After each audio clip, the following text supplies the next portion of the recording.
Hello everyone, मेरा नाम है करण और आप ले रहे हैं इंग्लिश ज्ञान जो है बहुत आसान। तो इजी इंग्लिश वोकैबुलरी के नए सेशन में आपका स्वागत है दोस्तों। और आज का हमारा टॉपिक है देखना। कुछ लोग इसे लुक कहते हैं, कुछ वॉच, कुछ सी। तो आज के इस टॉपिक में हम जानेंगे कि देखना कितनी तरह का होता है और इसे एक एक करके एक्सप्लेन करेंगे। तो चलिए शुरू करते हैं। तो आज के इस सेशन का हमारा सबसे पहला वर्ड है लुक। लुक का मतलब होता है देखना, और ये बात हम बचपन से जानते हैं। किसी विशेष चीज़ को देखना लुक कहलाता है। For example, look at the car, car को देखो। लुक एट मी, मुझे देखो। लुक एट द डोर, दरवाजे को देखो। Look at the window, look at here, look at there, look at the right, look at the left. तो ये है हमारा लुक। नेक्स्ट वर्ड है वॉच। वॉच का मतलब होता है देखना, लेकिन किसी मूविंग ऑब्जेक्ट को, कोई ऐसी चीज़ है जो मूव कर रही है, हिल रही है, उस देखने को हम वॉच कहते हैं। जैसे आप टीवी देखते हैं, आपको कहना हो कि मैं टीवी देख रहा हूँ, तो आप बनाएंगे आई एम वॉचिंग टीवी। मैं मूवी देख रहा हूँ, आई एम वॉचिंग मूवी। मैं कोई मैच देख रहा हूँ, आई एम वॉचिंग मैच। तो वॉच कहलाता है देखना, यानी कि किसी हिलती हुई चीज़ को देखना। हमारा नेक्स्ट वर्ड है सी या बिहोल्ड, यानी कि देखना। Thank God we are sighted. कहते हैं कि ऊपर वाले का शुक्र है कि हमारी नज़रें हैं, हम देख सकते हैं। क्योंकि आप देख सकते हो, इसलिए सी या बिहोल्ड का यूज़ किया जाता है। आप किसी को कहते हैं भाई आई कैन सी यू, मैं तुम्हें देख सकता हूँ। I can see that car, I can see that river, I can see that door. I beheld your father in the market yesterday. कल मैंने आपके पापा को मार्केट में देखा। तो ये हमारा कहलाता है सी या बिहोल्ड। ऑब्जर्व, देखना। किसी इंसान या चीज़ को गौर से देखना, क्योंकि आप उसके बारे में ज़्यादा जानना चाहते हैं। टू वॉच समथिंग और somebody carefully, specially to learn more about them. Example, a doctor observed his patient. Doctor ने अपने मरीज़ को देखा। ग्लिम्स, देखना। जब आप किसी को सिर्फ एक झलक देखते हैं तो वहाँ पर ग्लिम्स का यूज़ किया जाता है। Example, I got a glimpse of prime minister. मैंने प्रधानमंत्री की सिर्फ एक झलक देखी।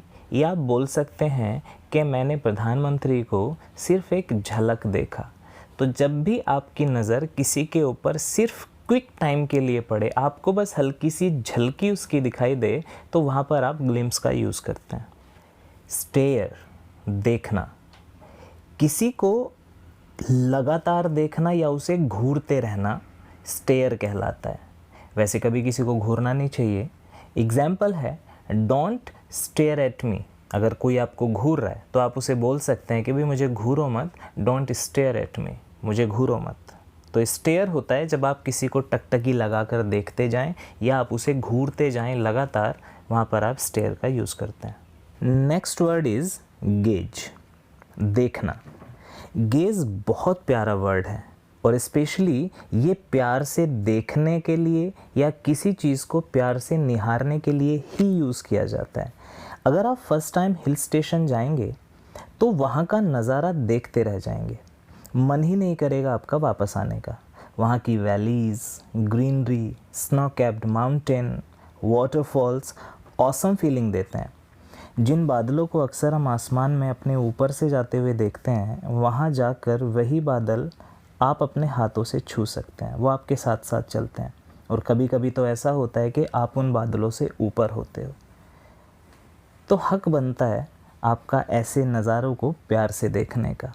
तो जब भी आप किसी चीज़ को प्यार से देखें या प्यार से निहारें, उसके लिए यूज़ किया जाता है गेज़ का। For example, I am gazing snow capped mountain. ये जो बर्फ़ से ढके हुए पर्वत हैं, इन्हें मैं बड़े प्यार से निहार रहा हूँ।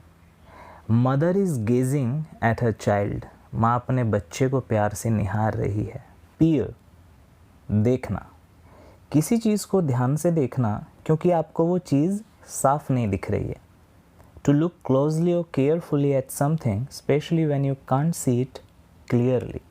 कई बार ऐसा होता है कि आप नींद में अचानक से उठे और आपने टीवी की स्क्रीन पर देखा तो आपको क्लियरली चीज़ें दिखाई नहीं देती हैं, तो आपको क्या करना होता है, अपनी आंखों को थोड़ा सा आप रब करेंगे, उसके बाद में आप देखेंगे, तब जाके वो थोड़ा सा सेट और अच्छे से आपको दिखाई देगा।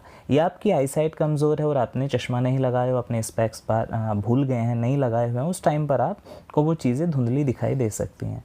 तो पीर का मतलब होता है देखना, किसी चीज़ को ध्यान से देखना क्योंकि आपको वो चीज़ नहीं दिख रही है साफ। देखने के लिए हमारे पास जो अगला वर्ड है वो वर्ड है ग्लेयर या ग्लोअर, गुस्से से देखना। जब आप किसी को गुस्से से देखें या आपको कोई गुस्से से देखे, उस टाइम पर जो उस देखने का मीनिंग निकलता है वो निकलता है ग्लेयर या glower. For example, don't glare at me, मुझे गुस्से से मत देखो। Yesterday my father glared at me, कल मेरे पापा ने मुझे गुस्से से देखा।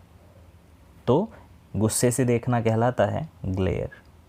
कॉन्टेम्पलेट, काफ़ी देर तक किसी चीज़ या इंसान को सावधानी से देखना कॉन्टेम्पलेट कहलाता है, यानी टू लुक समथिंग और somebody in a careful way for a long time. For example, bodyguards contemplated crowd in CM rally, bodyguards ने सीएम की रैली में भीड़ को ध्यान से देखा। रिगार्ड का मतलब भी देखना होता है। जब आप किसी को ख़ास तरह से देखते हैं, टू लुक समथिंग और somebody in a particular way. For example, he regarded us suspiciously, उसने हमें संदेह से देखा। शी रिगार्डेड मी एंगरली, उसने मुझे गुस्से से देखा। हमारा नेक्स्ट वर्ड है ग्लैंस, जल्दी से एक नज़र देखना, टू लुक समथिंग और somebody quickly. For example, I glanced only newspaper headlines. Suppose कीजिए आप किसी ऑफिस में काम करते हैं और आप ऑफिस जाने के लिए लेट हो रहे हैं, लेकिन आपने आज का न्यूज़पेपर नहीं पढ़ा है, तो आप क्या करते हैं, जल्दी से उसकी हेडलाइंस देखते हैं और चले जाते हैं। तो जल्दी से एक नज़र किसी पर डालना वो हमारा ग्लैंस कहलाता है। पीप, जिसका मतलब होता है ताक झाँक करना। एग्जाम्पल है, don't peep into others house, दूसरों के घरों में ताक झाँक मत करो। वैसे सही बात है, करनी भी नहीं चाहिए क्योंकि ये बुरी आदत होती है। पीक भी देखने के लिए ही यूज़ किया जाता है जब आप किसी को छुप कर देखते हैं और इस बात का भी ध्यान रख रहे हैं कि कोई आपको ना देख रहा हो, तो उस कंडीशन में वहाँ पर पीक का यूज़ किया जाता है। For example, she peeked at groom, उसने दूल्हे को छुप कर देखा। वैसे पीप और पीक में ज़्यादा अंतर नहीं है, बस थोड़ा सा सेंस का फ़र्क है।